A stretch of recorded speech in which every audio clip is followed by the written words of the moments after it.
o ministro determinou a prisão domiciliar do ex-presidente. Justificou que ele descumpriu as medidas cautelares impostas a ele por ter veiculado conteúdo nas redes sociais dos filhos. Abre aspas.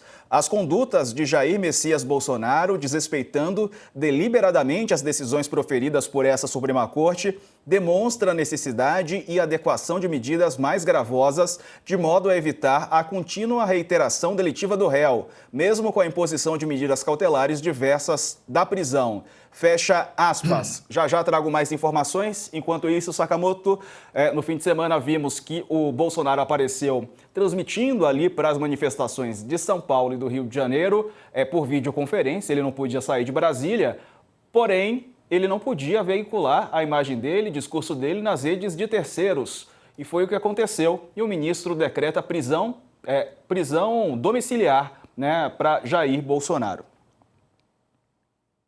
O presidente Jair Bolsonaro esticou a corda propositadamente, não tenha dúvida nenhuma, ele esticou a corda, ele estava proibido, quando ele teve uma série de medidas cautelares contra ele, com relação a usar tornozeleira, a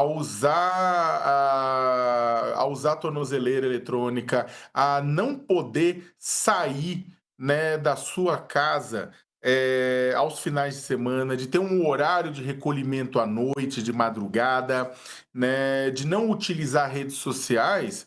O ministro Alexandre de Moraes tomou essas decisões para evitar uma prisão do presidente Jair Bolsonaro.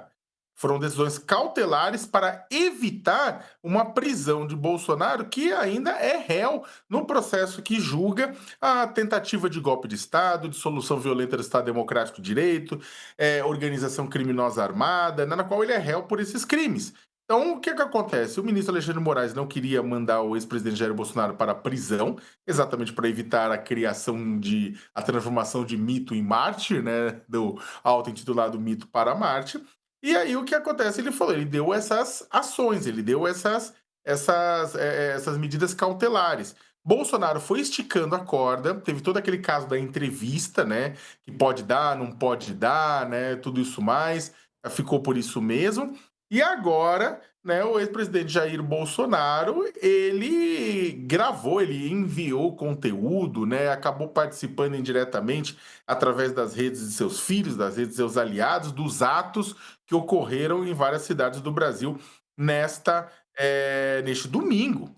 Né? E depois, o senador Flávio Bolsonaro apagou o conteúdo, alegando insegurança jurídica, mas o conteúdo até lá já tinha sido difundido.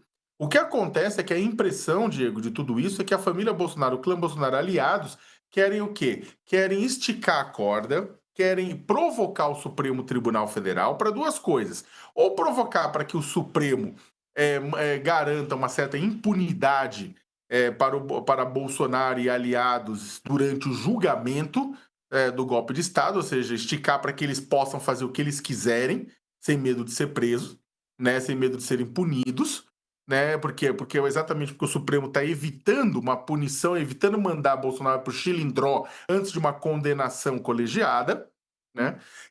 Ou, na verdade, esticando a corda para aproveitar o quê? Aproveitar a pressão de Donald Trump. Donald Trump, nesse exato momento, baixou um tarifaço, nesse momento que nós estamos vivendo, baixou um tarifaço contra os produtos brasileiros, 50%, né? Uma parte ficou isenta, mas tem centenas de produtos que estão sofrendo esse tarifaço, que vão levar a desemprego, a fechamento de empresas. Ao mesmo tempo, Trump baixou Lei Magnitsky para tentar criar problemas financeiros para Alexandre de Moraes e usando como justificativa o julgamento de Jair Bolsonaro.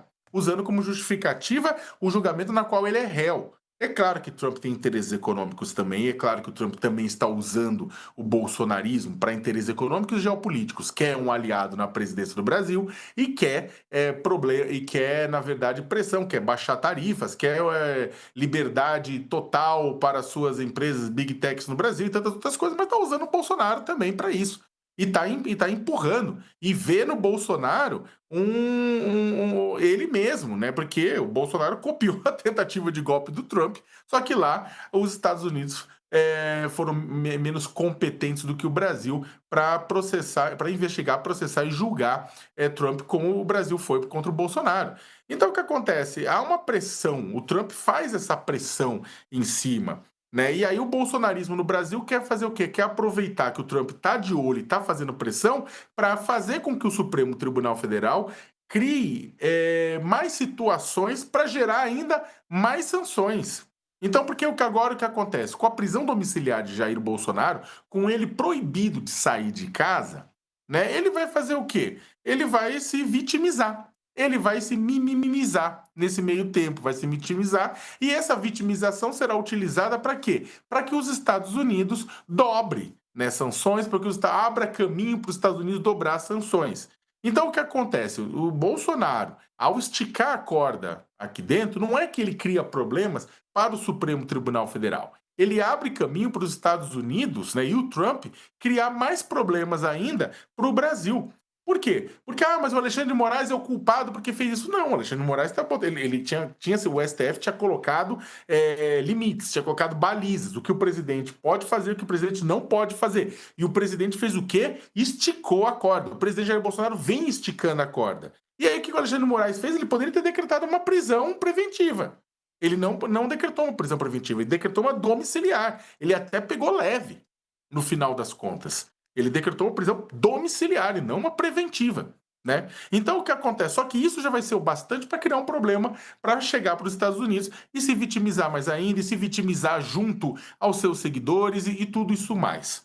Então, o que acontece? Só que no final do dia, isso não vai alterar o trâmite do processo no Supremo Tribunal Federal. Nada disso vai alterar o trâmite do processo do Supremo Tribunal Federal. E, de certa forma, né, muita gente vai ver essa prisão do Bolsonaro como um test drive da vida dele a partir de 2026, Diego.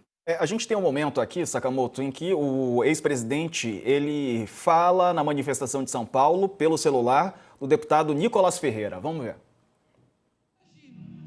Nessa Avenida Paulista, já estive aqui algumas vezes, mas hoje, posso falar uma coisa para vocês, senhores? Jair Bolsonaro não pode falar, mas ele pode ver. Isso daqui, Jair Bolsonaro, é a tua força, mesmo estando preso dentro de casa. Essa é a sua força, a sua voz, as sementes que você deixou para o nosso país. Que o Senhor te fortaleça. O Senhor está aí em casa, você é o galego mais amado desse Brasil, e volta, Bolsonaro! Nós estamos aqui hoje, lutando por um Brasil em que... Bom, a gente viu aí o Bolsonaro no celular do Nicolas. Essa de São Paulo foi à tarde, mais cedo teve a do Rio de Janeiro, e aí ele falou, o Flávio postou, o senador Flávio Bolsonaro, filho de Jair Bolsonaro, depois apagou o vídeo, como disse o Sakamoto, alegando insegurança jurídica, né?